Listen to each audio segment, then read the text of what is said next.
A lot of people will pick it up on YouTube afterwards. So the idea of this session, which I think is a nice session, which may be the last one for this round of this Zoomcast, is to hear from some of our current students who are out on Erasmus Exchange. Now, this year the Erasmus Exchange program was, as happened last year, unfortunately somewhat curtailed, or quite a bit curtailed. A lot of places weren't able to offer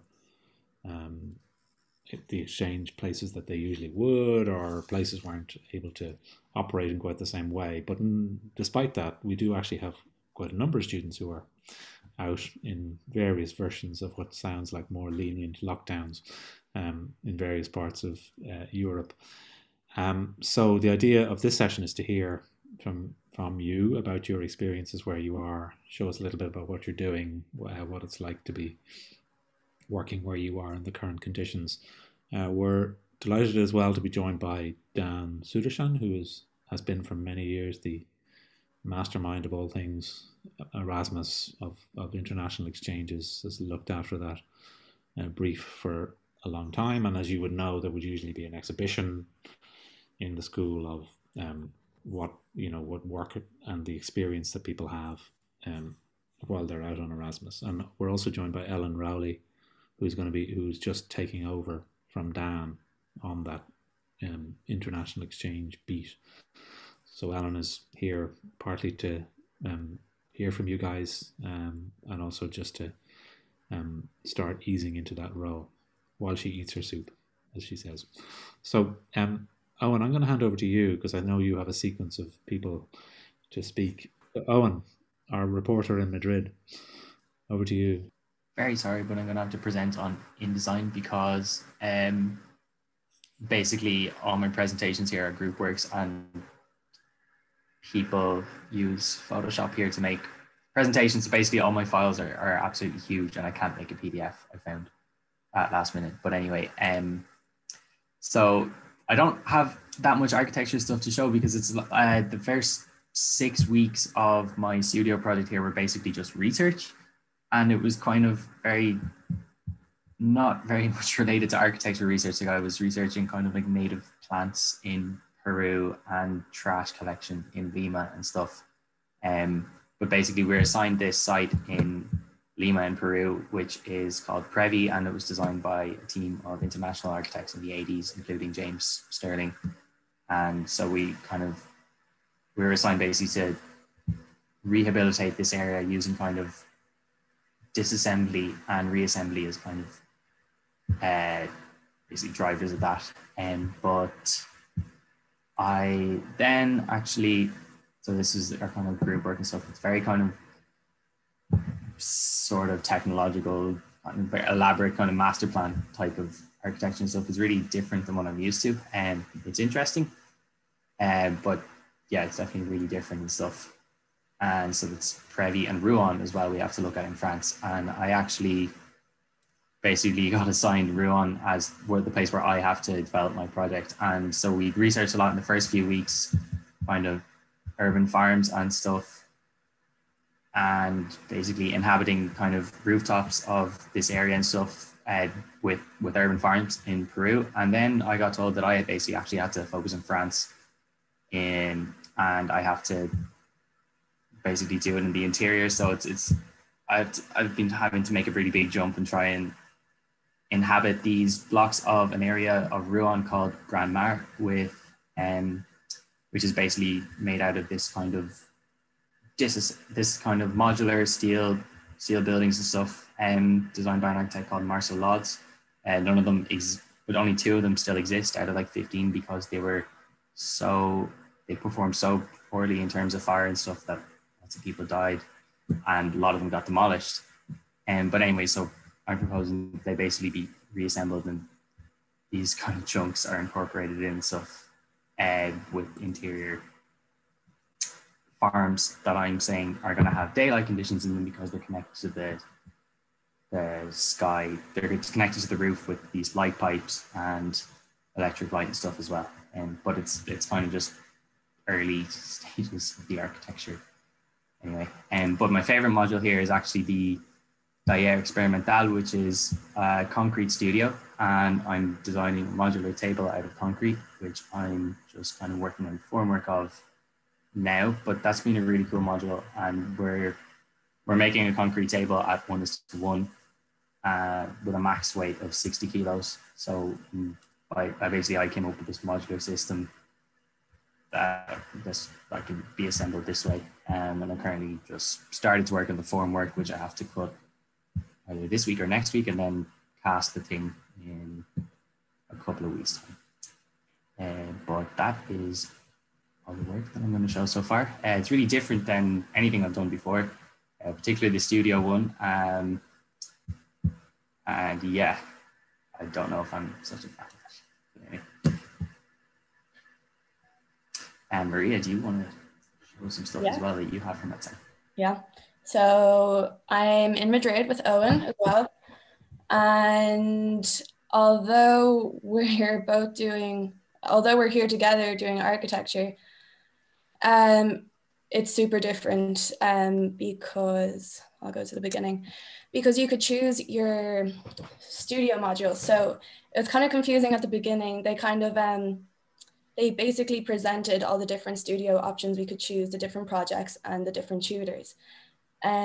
So I ended up randomly, I didn't know what I was getting into, but I chose this one that I thought was interesting, that it's about an island off the coast of the east coast of Spain.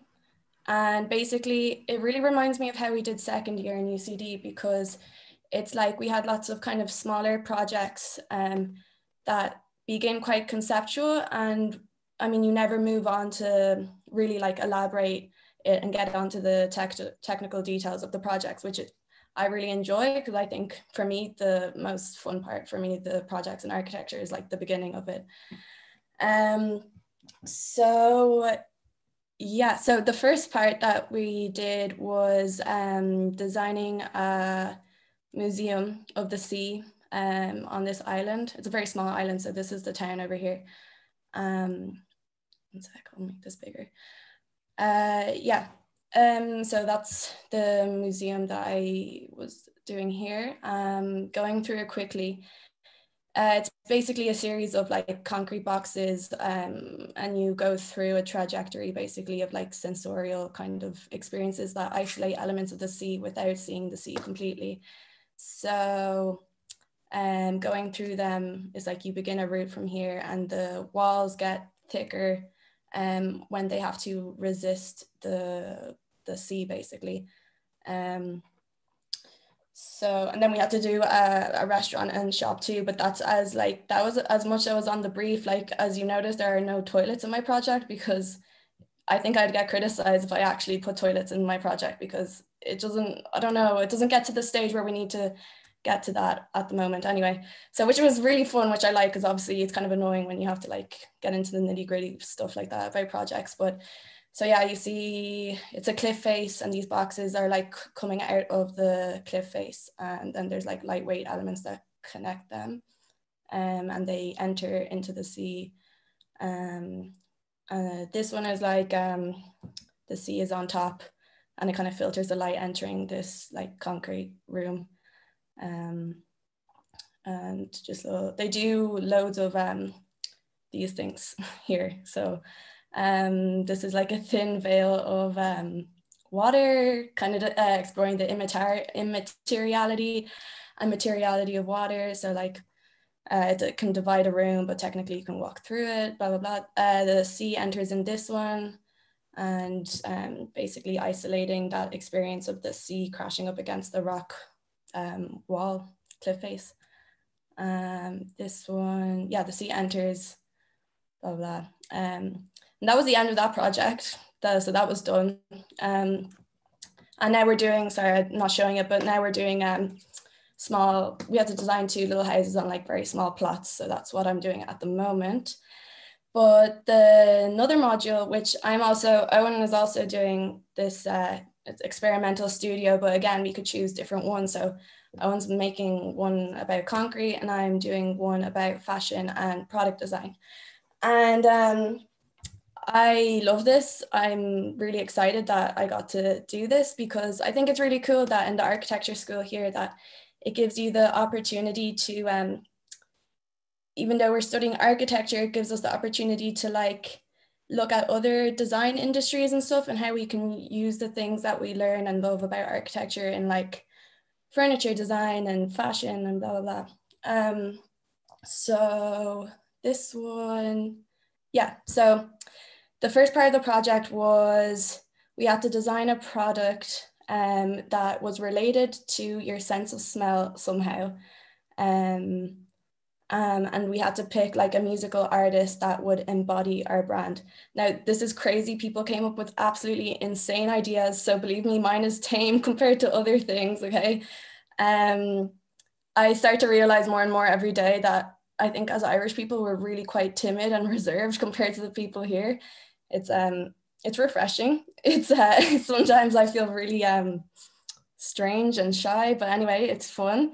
So I chose this artist, Kali Uchis. If any of you know her, I'm obsessed. So then I made a prototype. This is basically a pillow that's supposed to be like ergonomic and releases scent when you lie on it. And this explores, yeah, and we make kind of like drawings to show dimensions and stuff like that.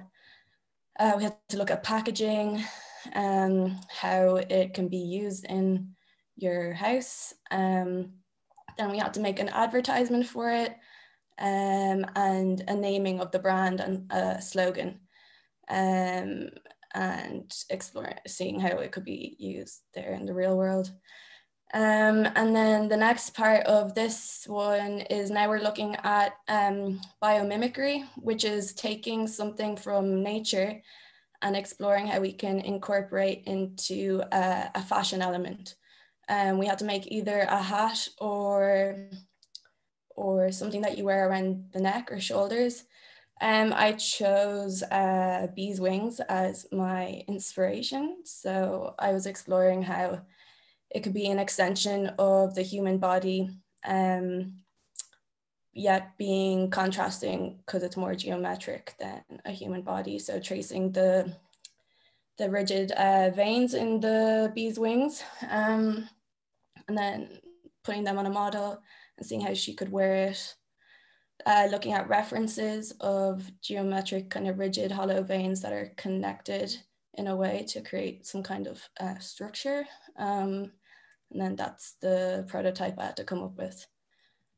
So yeah, you can see obviously me and Owen's are super different. I'm really, really enjoying it. Although at the beginning I was really quite stressed here because like choosing the modules and stuff was confusing. They have lots of different online platforms, whereas we just have Brightspace, which makes things quite clear and easy to keep up with things. But here's like they have so many and it's really quite confusing. But one thing that I love most about here, if I was to say, is the opportunity to explore other modules like this, fashion and product design, and like using what we learn in architecture to explore other design industries. And we talked a lot about like loads of different architects in history and nowadays who've gone into loads of different other design industries and that use their formation in architecture to their advantage in other places. And this really inspired me, and I think it could like also reassure a lot of students in UCD who feel really stuck and think they might not fit into just architecture, or maybe they want to start in architecture and then end up somewhere else. And I think this is something we don't really talk about a lot at home. So yeah, that is mine. I'm going to stop sharing. Yeah, I'm really glad you showed your tire because yeah, my one's not as exciting. Could I ask, so in passing, is it taught through Spanish mostly? It is all in Spanish. It's completely in Spanish, yeah. Yeah. And how's that fine for you guys? How is that? We both have like quite a high level of Spanish, yeah. So we can understand fine and stuff. But presenting here is another thing. Like even just like Spanish people just say a lot of words so quickly anyway. Like, I honestly, I don't even think if we were speaking English, I could. Unlike Irish people. Yeah, no, honestly, yeah. It's been really like presenting now here in English is like such a relief. Like I'm able to express myself so much fluidly. It's so different. Sometimes there's things that I'm describing my project and I wish I could explain it in a particular way that I know I can explain it in Ireland, and I get worried that I can't express what I'm trying to get across, which is so frustrating. So when I go back to Ireland and I get to explain my things in English again, like I am going to be so grateful. I miss that. But I know this is like, it's good to get out of my comfort zone and practice Spanish. And I know it's a really good experience. And how about, do you have access to studios at the moment, or is it a lot of it remote? Yeah. No, it's all remote basically. There aren't really studios here anyway. Yeah. Like the place is so huge. Yeah. You kind of come in for your tutorials and that's it. Yeah. And are you then, there's different shifts, is that right? Like, or am I wrong about that? Yeah. Pretty much, yeah. So have you got access to a building lab, Eoghan and Maria? I'm thinking about your concrete table and your amazing pillow. Have you made them? Or are you making them? I made my pillow at home, but Eoghan, how are you making your? Yeah, we do. Yeah, for like workshop kind of stuff, for specific subjects, yeah. So I do for the concrete stuff, at least. Great. Are you going on to, you want to get everyone presenting on, don't you? Yeah, so Jill, if you're ready. Yep, I'll just share.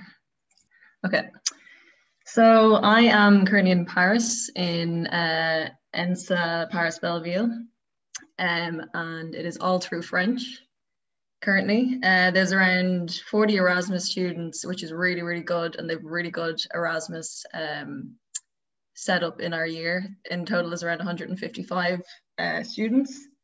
And yeah, before we came, like they even gave us like a WhatsApp group and we were all talking. So like the minute I got here, I had like a group of people that were kind of in the same boat as me. I'm really lucky because we actually are able to go into studio on Thursdays. I think in France they have for the colleges, they just want students to be able to go in 1 day a week. So for that day, I like literally get so much of my like social energy out, and just like it's so nice to go in and actually talk to people and see people's work. So choosing subjects as well. Before I arrived, I had to do similar to what Maria was saying. I had to choose all my subjects, and I actually must say Mannion was really, really helpful with getting me in touch with people who had done it previously. So I was able to pick based on their experiences and pick my credits. The first week was probably the worst week of my year so far, because it was one module in itself called the intensive, and being in French as well, just kind of starting off, with all the architectural language and talking over Zoom, it was really, really hard to start with. And it was basically a research project on a place called Saint-Denis, north of Paris. And the Olympic Games are going to be there in 2024. So they wanted us to research on a micro and macro level, like a different scales. All like the French words are coming to my head now, so it's hard to switch back. But yeah, so there's just like a language barrier, and it was all group work over Zoom. It was quite intense hours, 9 to like 7 every night, with like an hour break in the middle. But actually the students got together and were trying to boycott the intensive, because I think here students are really fed up with the curfew and just the way that the government is treating COVID. So in the end, everyone is going to pass that module, which is great, because the students were literally making like trying to like rebel against it, which was really refreshing to see that they were like actually kind of standing up for something and forming like polls and opinions and like talking like in discussion with the tutors, like kind of like on the same level. So yeah, this was just a map I did about kind of old routes and kind of walking distance of the Olympic Village that they're going to propose for 2024.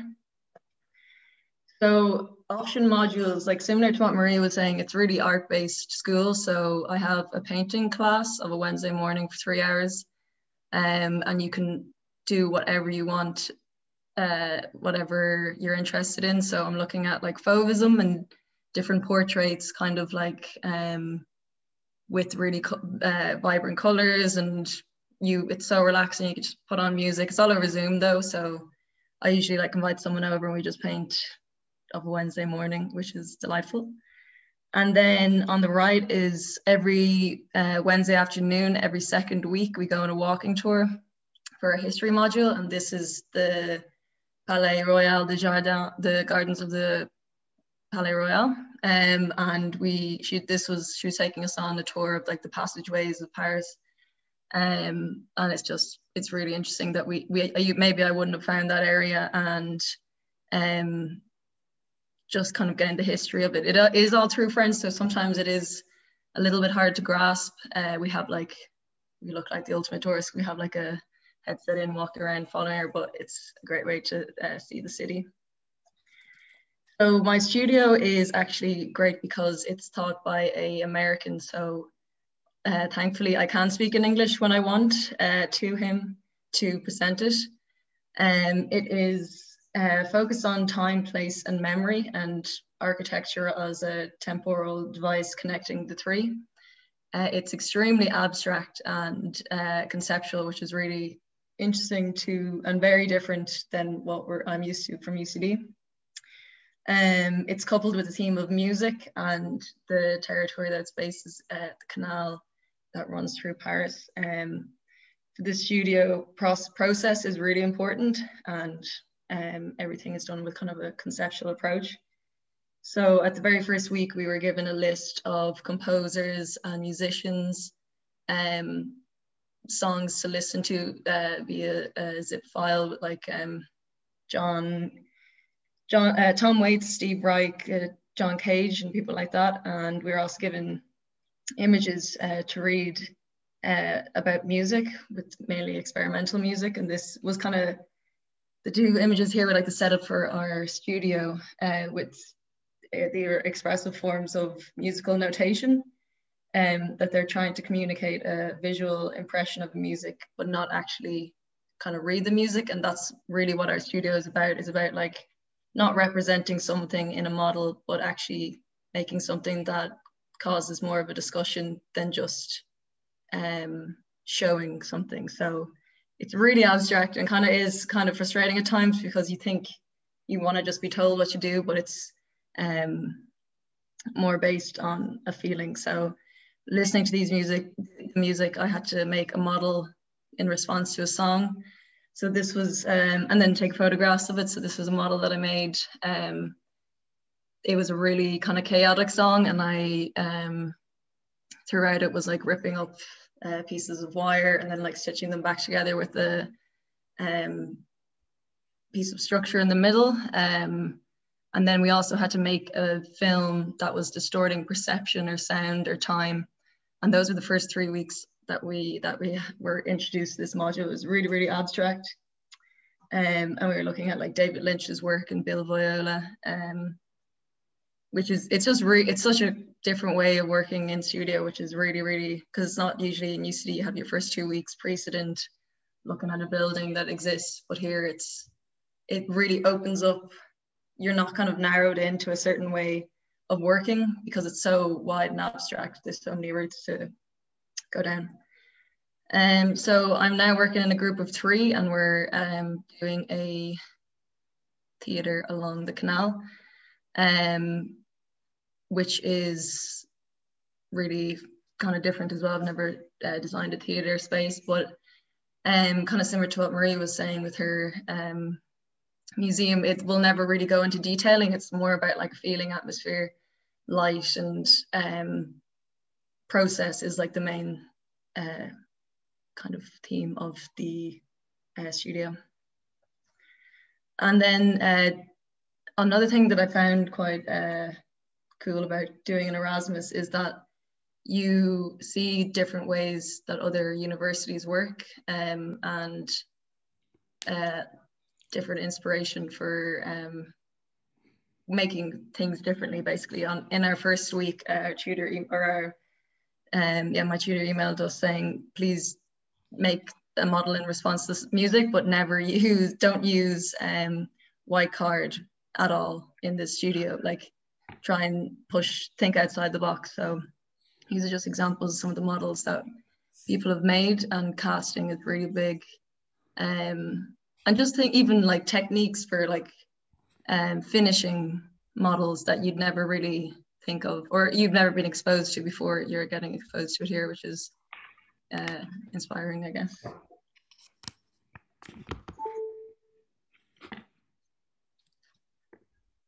So yeah, anything that, especially being in lockdown, anything you can find people use to make models at home. I think that's a pretty good one. And yeah, that's pretty much my presentation. Hello.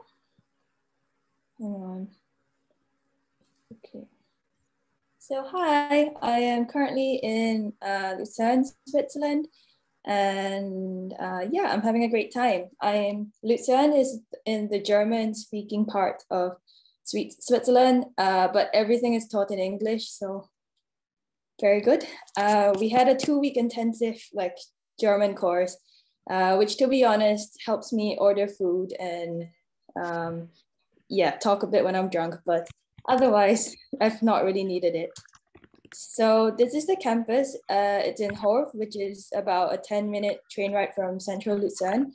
And I mean, to be honest, when I first saw the campus, it was bigger than I expected before I arrived. But this is the oldest part of the university, and they recently just voted for this part of campus to be massively redeveloped in the years to come. So yes, we don't have formal in-person training. I mean, like, studios only officially have been allowed to resume this week, but for my studio group, we found a little way around it. I'll explain later, but the campus has remained open for the workshop. So this is a really quick look at the workshop. There's like loads of machines that were free to use, and there's always like staff on site to help us with anything. And the course structure. So here we didn't have that many options in terms of like modules that we could take, but we had focus lectures, which I think the topic changes every semester, and this semester it was about urbanization, and it was in the form of lectures and then discussion, and we have a written exam coming up. And then basic lectures, which is about buildings and their context, the semester, and it's group work. And then my personal favorite is keynote lectures, which has an editorial focus this semester. So every week, a guest speaker who either manages a magazine or does work relating to architectural editorial speaks to us. And then we spend like a few hours on group work, and then we spend the afternoon presenting. So yes, and I'll talk a little bit more about that later. And then another module is the study trip module, which is usually you go on a trip abroad, but because of restrictions, we went to St. Gallen, which is about a 2-hour train ride from Lucerne. And then of course, studio. And there was a choice of 3 focuses: material, energy, and structure. And every year there's one unit that partners with the university in Kyoto for like research, and they kind of produce work together. And this year it was energy, and I selected materials because there was a really open brief. The site was in the mountains, and I think that the interesting part of it was all our drawings have to be hand-drawn, handmade models. So I thought it'd be quite an interesting change from renders and AutoCAD and everything. And then there's another in-depth study module, which is basically a research paper. Because I only need 24 credits, I didn't take that, knowing well that it is a lot of work. So I took smaller but more modules. So for the Keynote module, as I said, every group has to kind of choose or come up with like a theme, and the topic that we had to talk about was holiday homes.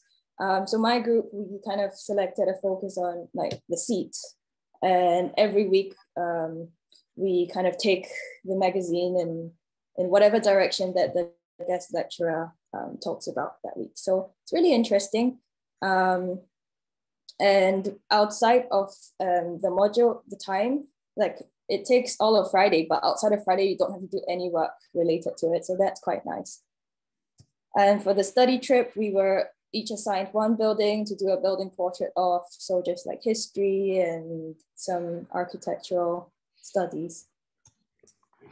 Yes, so my studio, I picked the material focus. And as I said, our site is in the mountains in a village called Brunwald. It's a no-car village, so you can only access it by a little cable car. And the only vehicles there are maybe a small truck like that farmers use, or little vans that ferry people from the train station to a hotel. And yes, so this is a 1:2000 site model that students from ETH Zurich made a few years ago, because the studio was they had the same site. So we kind of just inherited the model for our project this year. And we have an on-site atelier. So as I said, official in-person learning only resumed this week, but we have a little atelier that we have access to, and we can, and it's where the site is, so we can go and stay and work. And occasionally we have a face-to-face chat with our tutor in small groups. And there's a few machines to make models with there. Yeah, I was really intrigued because these, every one of us gets assigned like a bed that you can use. And these beds were made and designed by the students who were in this unit, this design unit last semester. Yeah, so I think over the past weeks, we've been researching about Brunwald, and it was an open brief. So you can choose whatever, it's an open brief. You can choose whatever project you want to do, and you can pick your site. But the objective is to kind of revive the village a little bit. It's, as you can imagine, it's quite a remote village. There's not much ongoing there apart from like skiers and vacation homes. So the idea is to introduce something that will attract local tourists and bring more life to the village. And I am building a gin distillery. I don't have a lot of work for it yet, but yeah. So over the weeks, we kind of chat to some locals, people who either lived in Brunwald all their lives or moved there recently, to hear their insights on what the village needs. And on the right, and I think the first or second week, we got to visit a studio of a photographer, and he's from Brunwald, and that was really interesting. So just some pictures of the site. I never worked on such like a steep site, so I think I've really struggled with kind of trying to design something that would fit on like a terrace, but it's been good fun. Yeah, so here are some links of Instagram accounts of the university if you want to look at more of the projects from the other studios maybe, or just about the university in general. So yes, thank you. So I think we go to Alex now and then Ellen. Okay. Or Ash, do you have better connection now? Actually, Ash, do you want to go? I don't know if it's any better. So you can hear me at the moment? Yeah. Okay. So yeah, so I'm in Denmark, a design build studio. So yeah, similar to you guys, we were able to pick our studios. And this is a very new studio, so it's only 3 semesters old. Just checking, can you hear me or no? We can hear you. Okay, so yeah, so it's only 3 semesters old, so it's still kind of just getting its feet and getting grips with things. And we also have like, as students, we have a big input into how it's run, and we're kind of shaping how it will be run for the next few years, which is really nice. So our project is run over from last semester, and it's to design a sheep barn in the West Park, in the woods.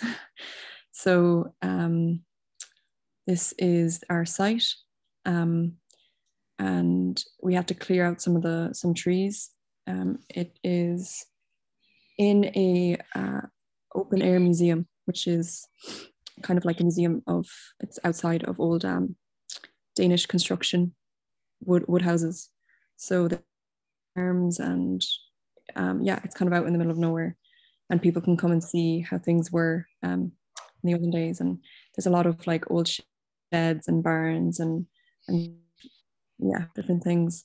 So the studio itself is quite small, as it is new, but it's also, because it is a construction studio, we only have 15 people.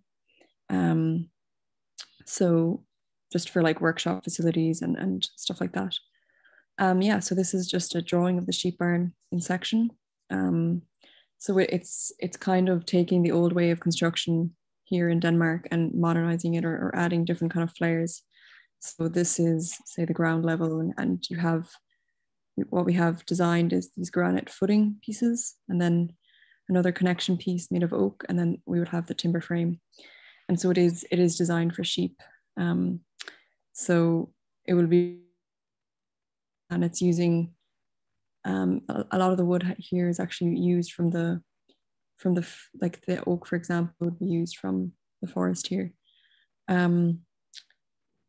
So it's a lot more work than we had, or than I had thought, in the detailing of it. In the foundation, this here is a cobblestone wall, and what seems to be a very kind of simple task of just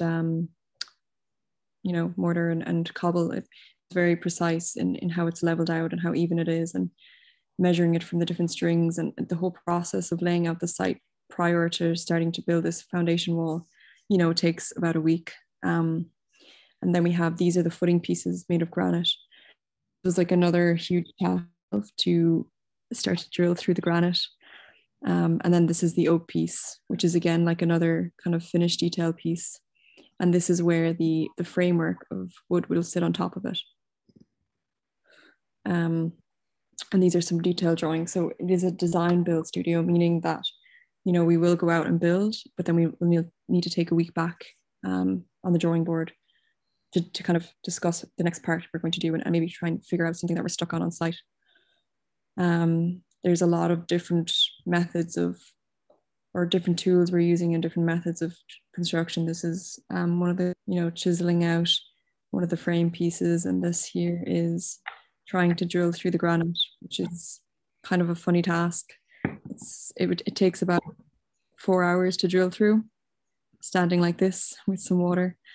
And we're always constantly trying to figure out better ways to do it. But yeah, I think all in all, it's very, very different to UCD. This studio itself, it's very much kind of going, or just doing as we go, and figuring out as we go. We can never plan ahead, because we don't know what the next kind of problem will be to try and design. And it is, again, like, it is really new. So right now we don't know if we're going to be here until the rest of the semester, or if we're going to be back in studio. It's really unknown. So we're kind of playing it as we go. But we're very lucky in that we have been able to work, in person during the lockdown. So it's really good to be on Erasmus here, because you're meeting people, and there are only 15 people in the studio, but there's about, I think, 6 or 7 of us that are international.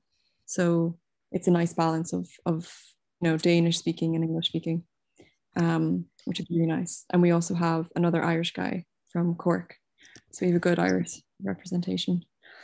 But yeah, it's definitely great to be, I think after last semester working, it's been really good to be able to be out in the field, and we are working alongside like carpenters here who are, you know, teaching us a lot about the different wood and about the old ways of construction that you can't really learn. But you can't really learn it from a book. So just yeah, just learning from the guys here has been really, really nice. And yeah, I think that's it. I hope the connect. That was really good. Yeah. Alex, do you wanna go? Yeah. Okay. So I'm in Trondheim, up in Norway, at NTNU. So that's Trondheim there. You can see the map. It's situated on a fjord, but as everyone here tells me, it's probably the least spectacular place in Norway because the mountains are pretty low. Yeah, so compared to Ireland, it's pretty far north. So when I arrived here, there's only 5 hours of daylight a day, and the rest was just darkness. So that wasn't too fun. And when I arrived, I had to quarantine for 14 days in a hotel, or 10 days maybe. So I didn't see anyone and dark all the time, but it's since gotten better. And I think we've overtaken you for sunlight, so that's nice. Yeah, so the studio I'm in it's a lot different the way they've organized their studios here in Ireland. So like many of the other people, we can choose a studio, and projects involved are different from each studio. And my one I chose is called Three Houses. So as the title kind of suggests, we have to design 3 different houses throughout the semester. But as well as that, there's additional projects that will maybe be 1 week or 2 week long.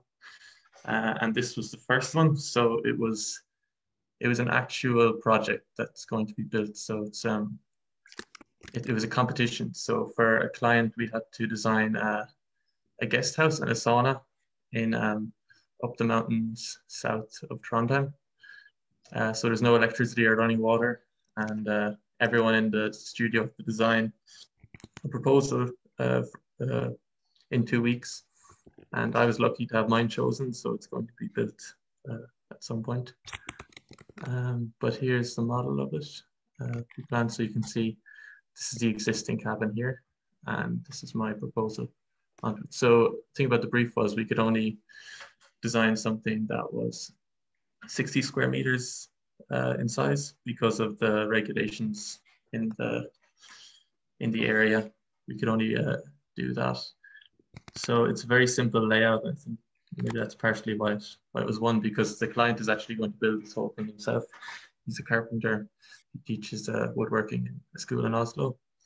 So yeah, the whole idea behind this was just that it would take up as much sunlight, because you can see north is this way. So you get a lot of the evening sun in this area along this walkway. The sauna is up here and the guest house is here.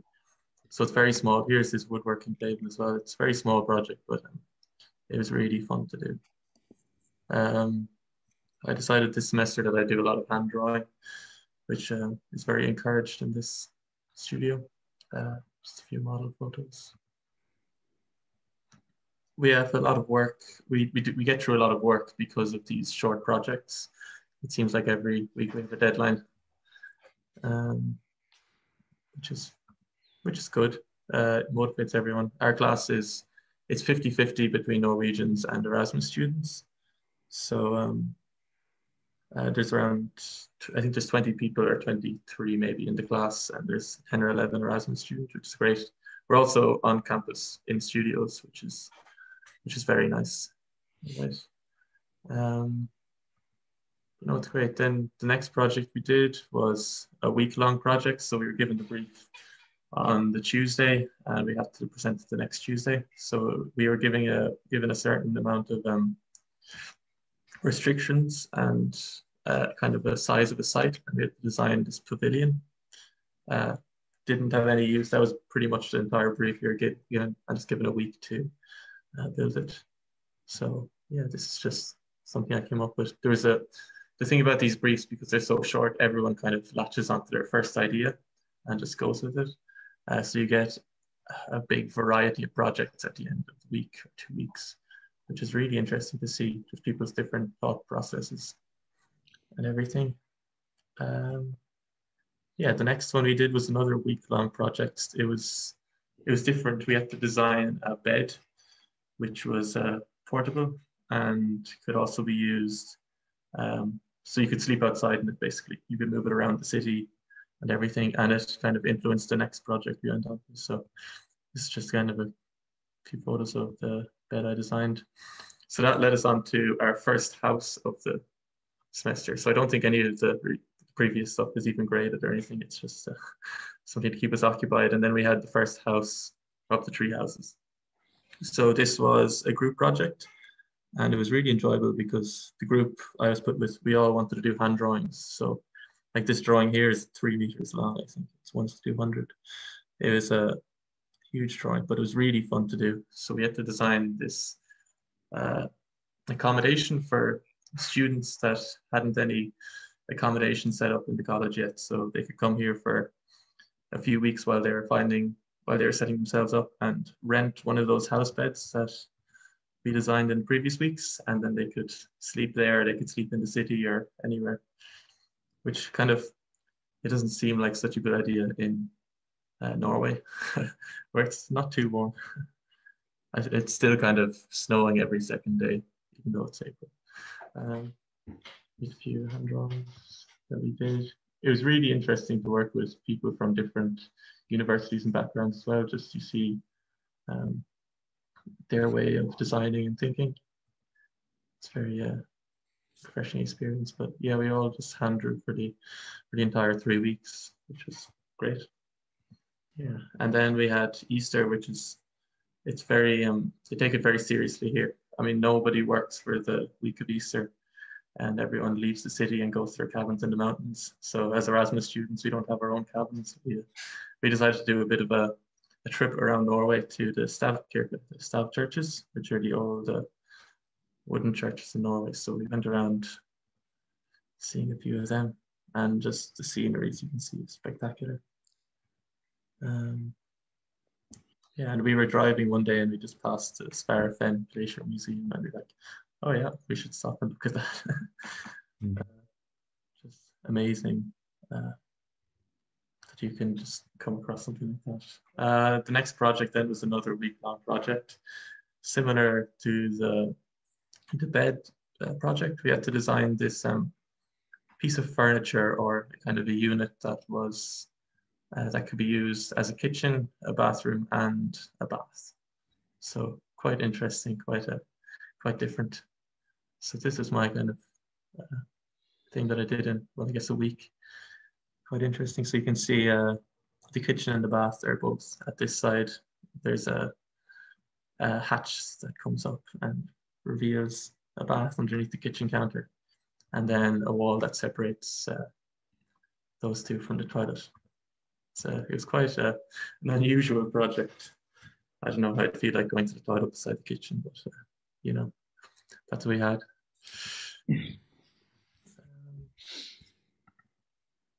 Yeah, so there's just a few photos.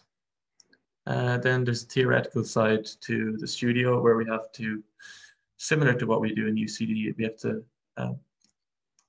research an architect or a project and write an essay and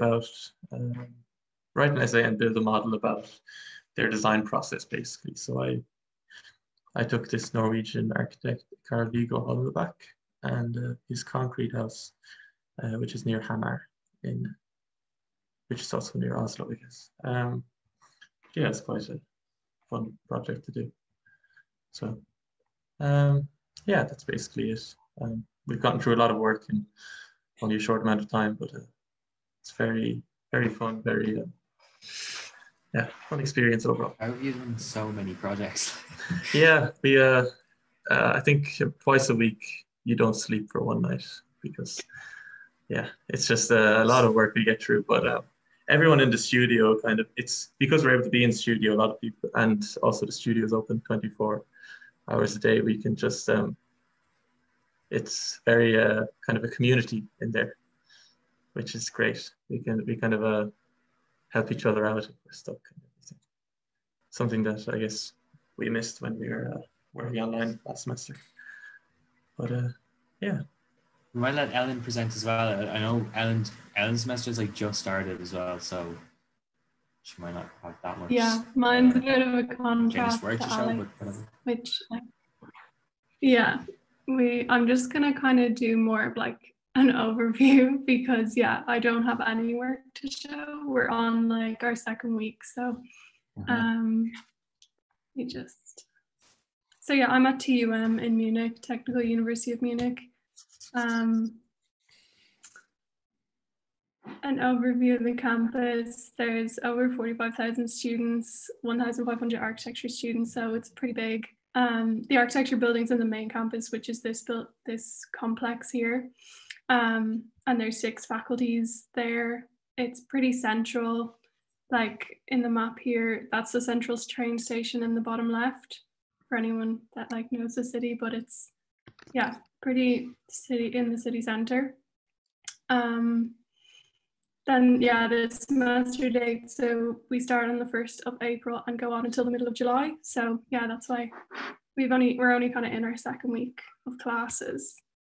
So just with the modules, I was kind of surprised at how diverse the modules were because it's a technical university. I was expecting them to be more technical, which there are technical modules, but there's definitely like some other people were saying like more artistic modules as well. Like you could do like figure drawing and watercolor painting and photography and stuff, which I thought was kind of surprising. But it's good, and they have a huge range of modules because it's kind of such a big university. I think even some of them are in English and some of them are in German and some of them are mixed. Even just the English speaking modules, they were like 60 options or something. Then the ones I chose were architecture and representation, so looking at sanitization of houses and buildings and how that influenced the modernist movement. So like last week we were looking at sanatoriums and how they were designed and everything, and then I'm doing European megacity regions, which is we're focusing on the Rhine-Main, which is Frankfurt and like the surrounding area. Usually with this one you get to go like on a field trip. I don't think we'll get to go, they're not sure yet, but we probably won't get to go to Frankfurt, but usually they pick an area in Europe and part of the module is that you get to go there. And then I'm taking a module of this lecture series, which is actually really cool. It's called Collectives Work, and it's about like art and architecture collectives in the second half of the 20th century. And it's just a public lecture series. So there's actually quite a few modules you could take that are like public lecture series, and you just take them for credits and then you write an essay on one of the speakers, one of the lectures, and their work essentially. So that's pretty cool. And there's like, yeah, public lectures and events like pretty much every day that they tell you about in TUM. There's also an TUM architecture museum. So it's in like the museum area in Munich, and it's still open. I haven't actually gone to these exhibitions yet, but the ones that are on at the moment are We Need to Talk About Homelessness and this exhibition on San Paulo's like access, like I think it's urban design. And yeah, that's pretty cool that like some of the studios are organized around creating an exhibition and then they display it in the museum. I think a lot of these are like, you have to be in 2 semesters though, but you might be able to join in the second semester. And I think they're still doing some of them this semester. So there'll be a new exhibition in the summer. And you can, yeah, visit as a student. I think it's like €1 or something. And then, yeah, my studio project that I chose. So the same as a lot of the other people said, you have like a project market and you pick your studio after you've picked your other modules, and you, yeah, all the professors like present their project and then you pick which one you want to do. And there was like about 15, and some of them were English, some of them were German, and some of them were mixed. So the one I picked was Hygiene Point. So we're working with an NGO in Germany called Action Pit, and we're designing a hygiene facility in a rural village in Togo in West Africa. So it's pretty cool because it's an actual project that's going to get built. So they contacted the university because they want ideas. So potentially like your idea could get built in the village. And yeah, it's very different to anything I've done. We're currently they've actually divided it into like half research and half design. So for, I think like the first 6 weeks, we're just doing research because it's like so different to what we've previously done. There's like a large research section, so we're still in that. And then, yeah, we'll get to design in a few weeks' time. So yeah, that's all I have to show. I'll stop sharing. That's great. Thank you. Thanks, everyone. That was great to hear all those perspectives. It's actually really striking how different let's say the architecture culture and the way of working is in different places, isn't it? From the sort of fashionistas of Madrid to the all-nighters of Trondheim, you know, it's kind of very, very, very different in something that's ostensibly the same, you know, is what I'm thinking. Yes. Yeah. In terms, and not just the kind of things you can do, but the structure, the amount of options, the interaction with your peers. I mean, it's actually really energizing to kind of hear what's going on in all these places, you know. I don't know what Dan, you know all that already, obviously, so. Yeah. No, it's very interesting, and I just want to know how all of you are feeling or keeping with the current situation there, because this is I mean, in Madrid. Yeah. Sorry, but anyway, in Madrid, Madrid is probably one of the most open places in Europe right now because it basically has a really right-wing president who is refusing to close any businesses or the hospitality industry or anything. So honestly, it's great for us to be here. But yeah, the pandemic restrictions aren't so bad here. What about other people? Yeah, it's not too bad for me either. Yeah. Norway it has a kind of a similar infection rate to Ireland, but it's all based in the south, in Oslo and Bergen. So up here in Trondheim, there's not much COVID at all, and a lot of things are open. So that's good, especially for working in the studio. Yeah, in Switzerland, it's pretty good as well. I mean, the trains, you can go anywhere. So even though things have been shut for a while, but they're just starting to reopen. My other exchange friends and I have been just going to climb mountains and stuff when we can't do anything else.